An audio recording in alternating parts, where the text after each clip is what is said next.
बात है गंदम के काश्तकारों की। एक बार फिर वो सरापा एहतजाज हैं पंजाब भर में।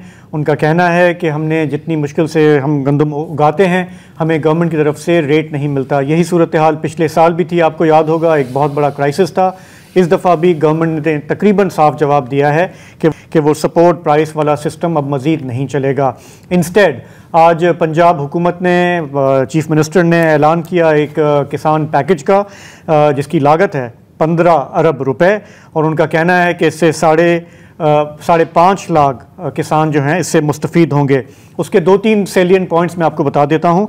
उसमें उन्होंने बात की है डायरेक्ट कैश असिस्टेंस की, एक किसान कार्ड के ज़रिए। उन्होंने कहा है कि टैक्सेस में छूट दी जाएगी किसानों को, थोड़ा उनकी मुश्किलें आसान करने के लिए। 4 महीने के लिए जो स्टोरेज होता है गंदम का, उसमें भी उनकी मदद की जाएगी। साथ ही एक इलेक्ट्रॉनिक वेलफेयर रिसीप्ट सिस्टम जो है वो मुतारफ़ किया जा रहा है। इसके अलावा लोन्स की बात भी है। प्रोविंशियल गवर्नमेंट का ये कहना है कि हम चाहते हैं कि ये जो बैनुसूबाई बैन लग जाता है गंदम की नकलो हरकत पर, उसे भी ख़त्म किया जा रहा है। इसेंशली ये वही थिंकिंग है कि मार्केट फोर्सेस के हवाले किया जाए इसको भी, और आहिस्ता आहिस्ता जो है जो गवर्नमेंट का रोल है वो कम से कम इमदादी कीमत तय करने की हद तक ख़त्म किया जाए। तो ये जो इमदादी पैकेज जो सामने आया है उसे अब किसान कैसे देख रहे हैं, क्या उनकी मुश्किलें कुछ वाकई में आसान होंगी या नहीं?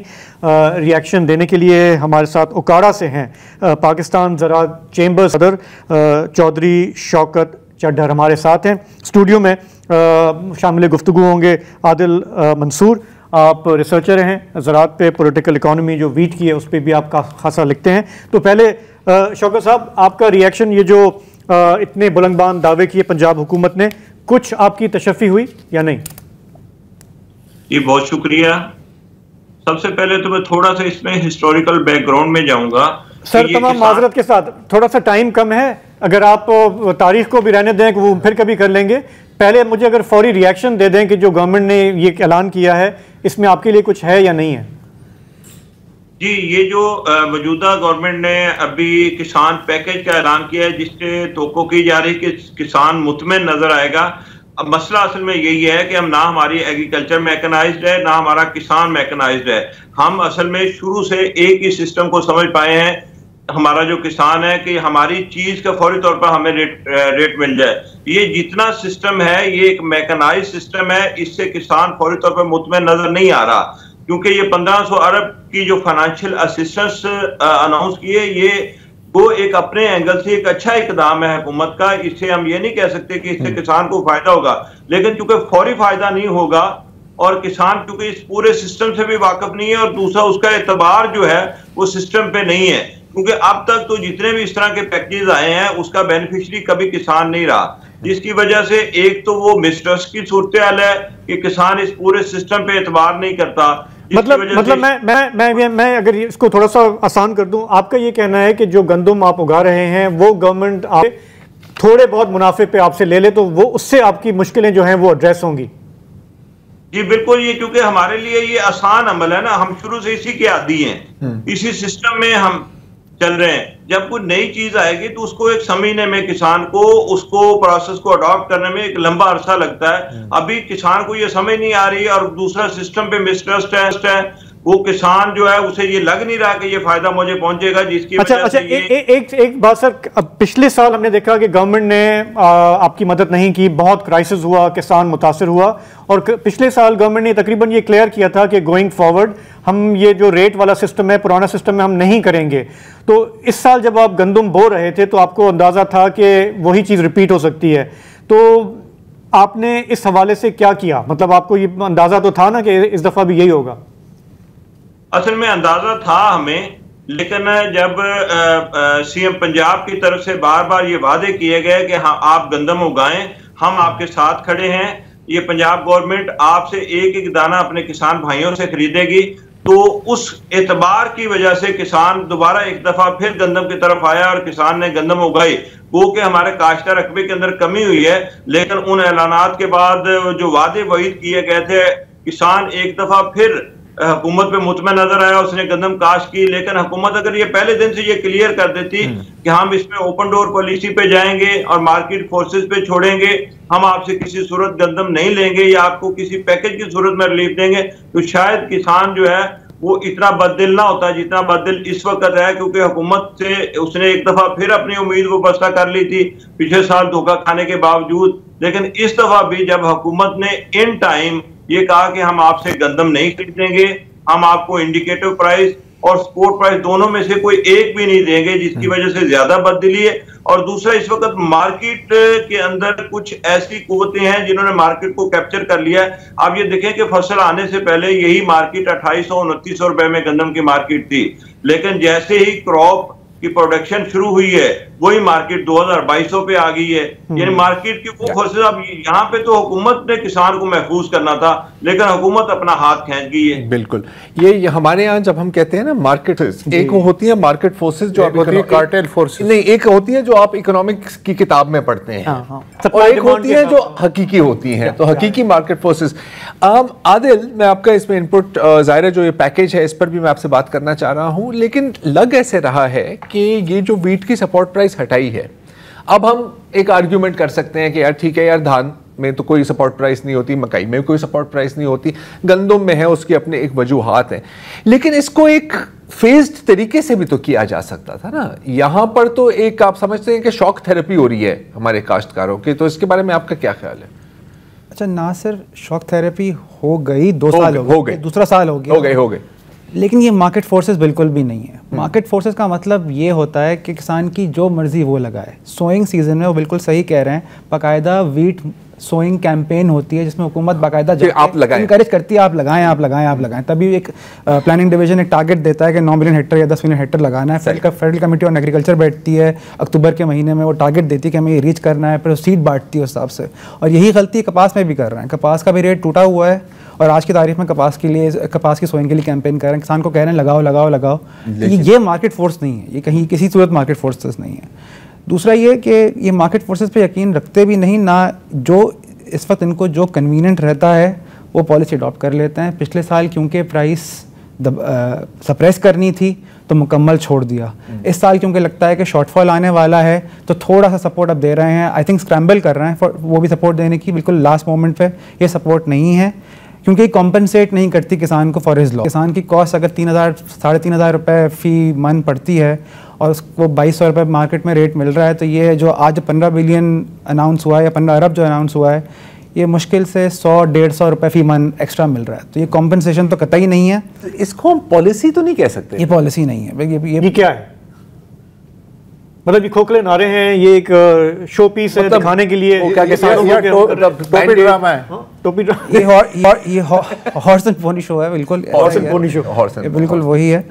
दूसरा ये कि जो EW, इसमें बस नुआंस सिर्फ इतनी सी है कि EWHR की जो चीज़, ये जो इलेक्ट्रॉनिक वेयरहाउस रिसीट, ये बहुत अच्छी चीज़ है, जिसको ये ख़राब कर देंगे। वो कैसे? ये इसे ख़राब ऐसे कर देंगे क्योंकि ये 4 मंथ की फ्री स्टोरेज दे रहे हैं। कहने को बहुत अच्छी बात है, शुरू में पायलट स्टीवर्डशिप हाथ पकड़ के ऐसे ही किया जाता है कि आप उसको कहें कि तुम्हें फ्री स्टोरेज दे रहे हैं, तुम्हारी जो कॉस्ट है स्टोरेज की।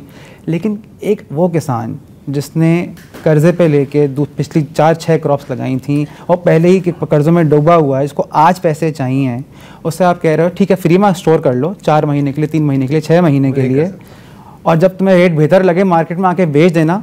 और अगर तुम्हें फ़ॉरेन लिक्विडिटी चाहिए, फ़ॉरेन कैश चाहिए, तो इस 2200 की मार्केट की कीमत के अगेंस्ट तुम 70% कैश ले लो, यानी कि 2200 भी तुम्हें 1800 रुपये मिलेगा। वो भी लोन की सूरत में, जिस पे मार्कअप सब्सिडी शायद है, शायद नहीं है, जो भी है। लेकिन यानी कि उसकी अव्वल तो उसकी कॉस्ट प्रोडक्शन वैसी कवर नहीं हो रही थी क्योंकि वो 3,500 रुपये है। 3,500 रुपये आप कह रहे हैं, 2200 रुपये की कीमत पे 1800 रुपये ले लो। मुमकिन है 3 महीने बाद कीमत बढ़ जाए, मुमकिन है, मुमकिन, क्योंकि हम मार्केट फोर्सेस की तरफ जाना चाहते हैं। अच्छा, हम जब मार्केट फोर्सेस की बात करते हैं तो कुछ रियलिटीज़ हैं पाकिस्तान के सिस्टम में, और जो बदनाम ज़माना जिसको हम आड़ती कहते हैं, राइट। अब पाकिस्तान में ये सिर्फ एक मिडिल मैन तो नहीं है ना, जैसे कुछ को तर्जुमा करके आप डायरेक्ट बोल दें मिडिल मैन है, ये फाइनेंसर भी है, राइट, ये लोन का गारंटर भी है, और एक तरह से हम 100 मतलब गालियां दे, लेकिन एक तरह से एक सेफ्टी नेट भी बन जाती है। उसका एक इंस्टीट्यूशनल रोल है। उसका एक इंस्टीट्यूशन, उसको ठीक करने की जरूरत है, मतलब उसको एलिमिनेट करने की जरूरत नहीं है। ये जो इलेक्ट्रॉनिक वेयर हाउसिंग का निज़ाम है वो गोरे का निज़ाम है। गोरे ने कहा कि दो तरह के मुल्क होते हैं जहाँ जो कैश क्रॉप्स होती हैं, गन्ना, कपास, मकई, या तो बहुत बड़े रकबे पे की जाती हैं। अमेरिका में जैसे, ब्राज़ील में जैसे, ऑस्ट्रेलिया में जैसे हज़ारों एकड़ का एक फार्म होता है, जिसके बाद अपनी स्टोरेज कैपेसिटी होती है, उसके बाद होल्डिंग कैपेसिटी भी होती है, यानी कि वो साल में फसल लगाएगा, कटाई करेगा, रखेगा, अपने पास स्टोर करेगा ग्रेन एलिवेटर में, और जबकि अच्छी कीमत मिलेगी मार्केट में ले आएगा। वो कमोडिटी एक्सचेंज पर ट्रेड भी कर रहा था शिकागो के साथ। ये दुनिया का ये निज़ाम है। छोटे ममालिक में वर्ल्ड बैंक की तरफ से, बाकी मल्टीलैटरल की तरफ से ये इंटरवेंशन हुई कि ठीक है, ये छोटे किसान जो हैं ये तो डायरेक्ट ट्रेडिंग नहीं कर सकते, ना इनके पास होल्डिंग कैपेसिटी है कि ये माल कटाई करें और कटाई करके माल अपने पास स्टोर करें, तो कोई नया निज़ाम लेके आओ। गोरे ने निज़ाम दिया इलेक्ट्रॉनिक वेयर हाउसिंग का। लेकिन आपने गोरे के निज़ाम को पहले तो, गोरा 10 ये निज़ाम पिछले 15 साल से बेच रहा है वर्ल्ड बैंक, आपने पहले अडॉप्ट नहीं किया। अचानक से 2024, इसकी थोड़ी सी हिस्ट्री जरूर ये है कि थोड़ा सॉरी वेट फॉर इट, क्योंकि हमें एक ब्रेक की तरफ जाना है। ये जो वेयर हाउस में, इसको ये अच्छा आइडिया है, लेकिन आप कह रहे हैं ये खराब तरीके से कर रहे हैं, खराब कर देंगे। इस पे हम बात करेंगे। हमारे साथ शौकत चड्ढर साहब भी हैं, उनसे ही बात करेंगे एक ब्रेक के बाद। वज़ीर आला पंजाब कहती हैं कि हम ऐसे इक़दाम करेंगे कि आटा भी महंगा ना हो और किसान को भी नुकसान ना हो, लेकिन जो फीडबैक आ रहा है किसानों की तरफ से वो इसके बरक्स है। हमारे साथ हैं चौधरी शौकत चड्ढर जो कि पाकिस्तान ज़राअत चैम्बर के सदर हैं, और स्टूडियो में हमारे साथ हैं आदिल मंसूर। तो शौकत साहब, ये बताइएगा कि अब ये जो पैकेज आ गया, बज़ाहिर लगता है कि आपकी सुनवाई नहीं हो रही है, आपका नेक्स्ट स्टेप क्या है? गवर्नमेंट के साथ इंगेज करेंगे, कन्विंस करेंगे, या मुज़ाहरों की तरफ जाएंगे? देखिए, हम दोनों चैनल काम कर रहे हैं। देखिए, हम उस तरह की कोशिश तो नहीं है कि हम हुकूमतें गिराने और हुकूमतें बनाने वाले लोग हों। हम तो अपने जायज़ राइट्स के लिए, अगर हुकूमत हमें कहती है कि आए टेबल पे बैठ के हमारे साथ बात करें, तो वहाँ हम उन्हें कन्विंस करने की कोशिश करते हैं। जब वो ये वाले चैनल्स बंद कर देते हैं, तो फिर अल्टीमेटली हमारे पास दूसरा रास्ता जो बचता है वो हम सड़कों पे एहतजाज करते हुए नजर आते हैं। तो ये दोनों प्रोसेस ही हम साथ साथ लेके चल रहे हैं कि अगर कहीं हुकूमत हमें एंगेज करती है और टेबल पे बैठ के हम पे बातचीत करेगी, तो हम बातचीत करने के लिए बिल्कुल तैयार हैं। हम हुकूमत कि जहां अच्छी पॉलिसियां हैं उनको अप्रिशिएट भी करेंगे, और जहां हमें नजर ये आ रहा है कि यहाँ पे किसानों का इस्तेहसाल हो रहा है और किसानों को उनका जायज हक नहीं मिल रहा, क्योंकि अगर किसान का नुकसान होगा तो उससे ये नहीं कि एग्रीकल्चर इकोनॉमी और हमारी रूरल मैशत पे इम्पैक्ट आएगा, उसका ओवरऑल हमारी जो नेशनल इकोनॉमी है उस पर एक बैड इम्पैक्ट आता है। तो हम हर लेवल पे हुकूमत को ये समझाने की भी कोशिश कर रहे हैं कि ऐसे इक़दाम करें जिससे मुल्क की नेशनल फूड सिक्योरिटी जो है वो थ्रेट में ना चली जाए, क्योंकि ये दूसरा साल है और ये वीट के बगैर हम अपनी फूड सिक्योरिटी को सिक्योर नहीं कर सकते। जी जी, बिल्कुल ठीक है, बिल्कुल ठीक है। शौकत चड्ढर साहब, आपका पॉइंट ऑफ व्यू आ गया। आदिल पहले भी बात कर रहे थे कि ये जो पैकेज में इन्होंने बात की है electric warehouse receipt system, आपने कहा कि इनिशिएटिव सही है, लेकिन ये इसको गलत मिसहैंडल कर रहे हैं, एक्सप्लेन करें। इनिशिएटिव बहुत अच्छा है, क्योंकि इसके बगैर डीरेगुलराइजेशन या लिबरलाइजेशन हो नहीं सकती। लिबरलाइजेशन का मतलब ये है कि देखें, चाहे क्रॉप अच्छी हो या बुरी हो, जब भी क्रॉप मार्केट में आती है तो एक आर्टिफिशियल सप्लाई और डिमांड का मिसमैच क्रिएट हो जाता है, बिकॉज गंदम बहुत ज़्यादा होती है जो कि 1 महीने में कटती है और उसने कंज्यूम 12 महीने में होना होता है। तो किसान को वो कीमत जो कटाई के रोज़ जो मिलती है इसमें सप्रेस होना ही होता है। वो सिर्फ उस सूरत में बैलेंस आउट हो सकती है कि किसान के पास होल्डिंग कैपेसिटी हो, जो 5 एकड़ के 10 एकड़ के किसान के पास, जो कि एक आर्थिक से कर्जा लेके काम करता है और जिसने फ़ौरन अगली क्रॉप लगानी है। ये भी बात दिमाग में रखिए, पाकिस्तान इंडिया उन चंद ममालिक में से हैं जहाँ किसान 2 से 3 क्रॉप्स लगाते हैं, बाकी दुनिया में साल में 1 क्रॉप लगती है, अमेरिका में यूजली 1 क्रॉप लगती है। तो उसके पास होल्डिंग कैपेसिटी हमारे किसान के पास है ही नहीं। उसने फ़ौरन से कटाई करके फ़ौरन से अगले सीज़न में जाना है, तो फ़ौरन कैश चाहिए। तो ये सिस्टम तब चलेगा जब किसान को फ़ौरन कैश मिले। दूसरी बात ये, 5 एकड़ का आदमी जो खुद कर्जे में डूबा हुआ है वो प्राइस रिस्क ले, वो पोजीशन ले मार्केट में कि यार वो जो पोजीशन बैंक लेने को तैयार नहीं है, बड़ा फ्लावर मिलर लेने को तैयार नहीं है। वो मुझसे एक्सपेक्ट कर रहे हैं कि 5 एकड़ का तुम लो। हाँ 5 एकड़ वो प्राइस रिस्क लेके ठीक है, अब देखते हैं ये प्राइस कहाँ जाती है। मुझे आदिल मंसूर कह रहे हैं बिजनेस ऑर्डर में कि अगले साल शॉर्टेज होने वाली है, तो मैं इसको होल्ड करके बैठ जाता हूँ। ये ऐसा तो नहीं होने वाला, तो नहीं होने। ये भी तो एक बड़ी अजीब बात है ना कि देखिए तारीख में मैं ख्याल हुकूमत की प्रोक्योरमेंट कितनी थी, 30%, 30-35%, ऐसे कुछ एकदम ये सिस्टम बंद हो गया। तो मतलब अगेन जब भी ऐसी कोई चीज़ होती है तो मेरा सवाल यही होता है कि यार अब दहाइयों से, मतलब जब से पाकिस्तान बना है यहाँ पे गंदम काश्त हो रही है, तो ये जो बेसिक डायनामिक है जो आपको और हमें समझ में आ रहा है, ये पॉलिसी मेकर्स को क्यों नहीं समझ में आता? मतलब क्या गेम क्या है ये? या तो इनको बहुत ज़्यादा समझ में आता है या बिल्कुल समझ नहीं आता। अच्छा, ये बात किस हद तक सही है कि ये भी IMF के प्रेशर के तहत हो रहा है?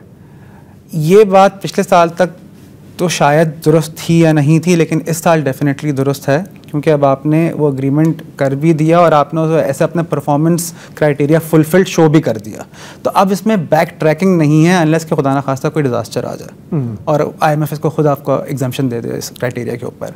रिगार्डलेस ये प्रोसेस सिर्फ उस सूरत में कामयाब होगा जब EWHR जो है इलेक्ट्रॉनिक वेयर हाउसिंग रिसीट की जो फाइनेंसिंग है वो आदमी ले या वो इन्वेस्टर ले जिसके पास होल्डिंग कैपेसिटी है, जो इस कारोबार को समझता है, वो किसान को कटाई की तारीख पर फारिग कर दे पेमेंट दे के, वो आपके पास वेयर हाउसेस में प्राइवेटली ऑपरेटेड वेयर हाउसेस में अपनी क्रॉप को होल्ड करे और मार्केट में वो क्रॉप किसी कमोडिटी एक्सचेंज के ऊपर ट्रेड हो। दुनिया में अच्छा, ये वेयर हाउसेस अभी एग्जिस्ट नहीं करते? मतलब मैं जिस तरह से रीड कर रहा हूँ, ये कह रहे हैं कि जी बैंक ऑफ पंजाब जो है वो फाइनेंस करेगा renovation and construction in warehouses की, और फिर वो आगे जाके इसमें 2 चीज़ें हैं। ये वेयर हाउसेस पिछले 2 साल में जब से ये बंद हुई है और जब से ये EWHR इस्टेब्लिश करना चाह रहे हैं तब से बन जाना चाहिए थे। क्लियरली प्राइवेट सेक्टर ने इंटरेस्ट नहीं शो किया, हालांकि प्राइवेट सेक्टर के लोगों को मालूम था कि IMF का प्रेशर है और ये होने वाला है, क्योंकि इस बिज़नेस में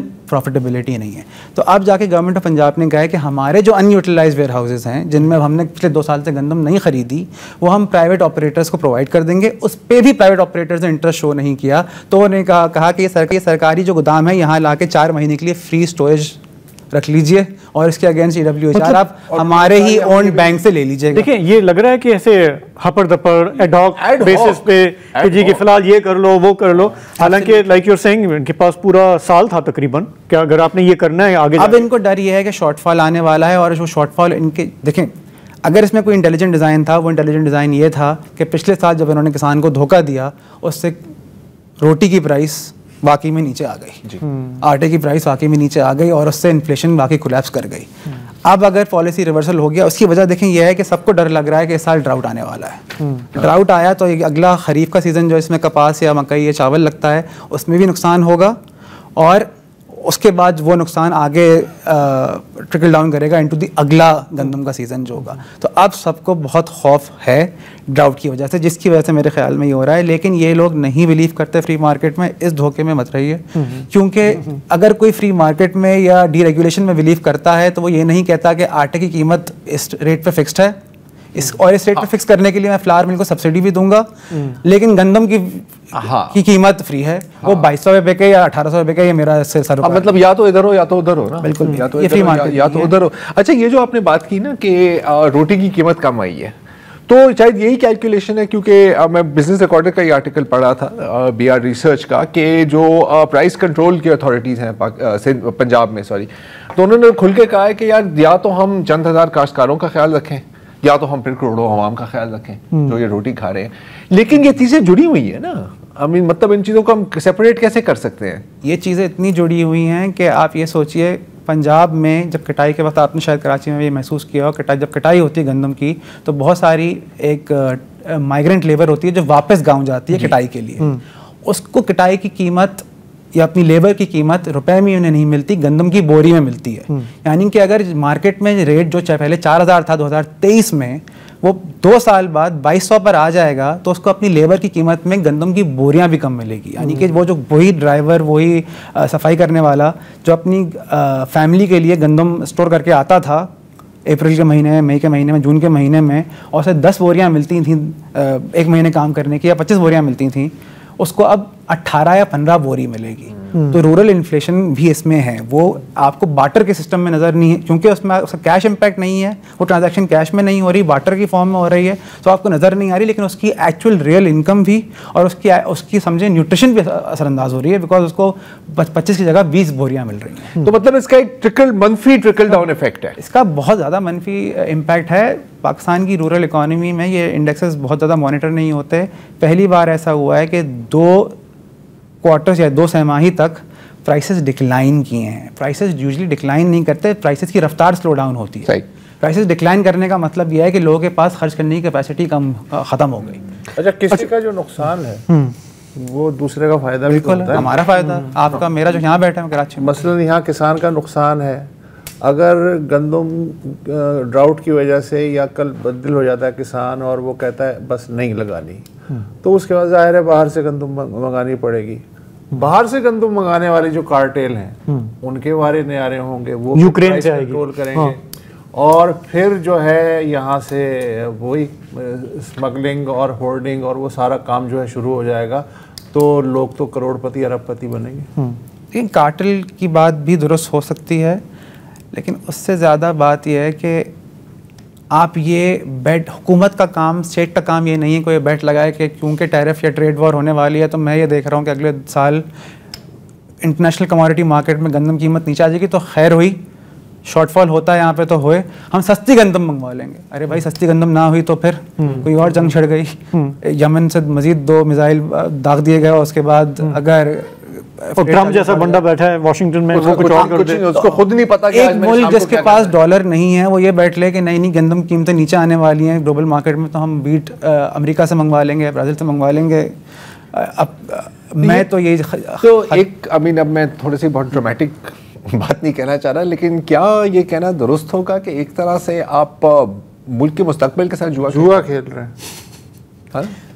मतलब तुक्का है ना। बस बात यही है कि अगर जब दादा जान मरेंगे तो फिर मतलब बहस बटेंगी और दादा जान नहीं मरे तो पॉलिसी साजों का और पॉलिसी अमल दरामद करने वालों का तो कोई नुकसान मैं नहीं देख रहा। और बात यह है कि अगर ये शॉर्टफॉल वाकई आया, जो कि अभी नहीं आ रहा, इस लम्हे नहीं आ रहा, लेकिन अगले साल बिल्कुल आ सकता है, यानी कि अगले दिसंबर से मार्च के दरमियान यकीनन आ सकता है, तो उस सूरत में आप तकरीबन $1.5 से $2 बिलियन की, अगेन जो एक IMF की केस होती है वो $700 मिलियन से $1 बिलियन के बीच होती है, आप $2 बिलियन की गंदम मंगवा रहे होंगे। आपकी जेब में 6 महीने में इतनी मुश्किल करके पैसा आता है और आप यूँ करके 2 महीने में उड़ा देते हैं।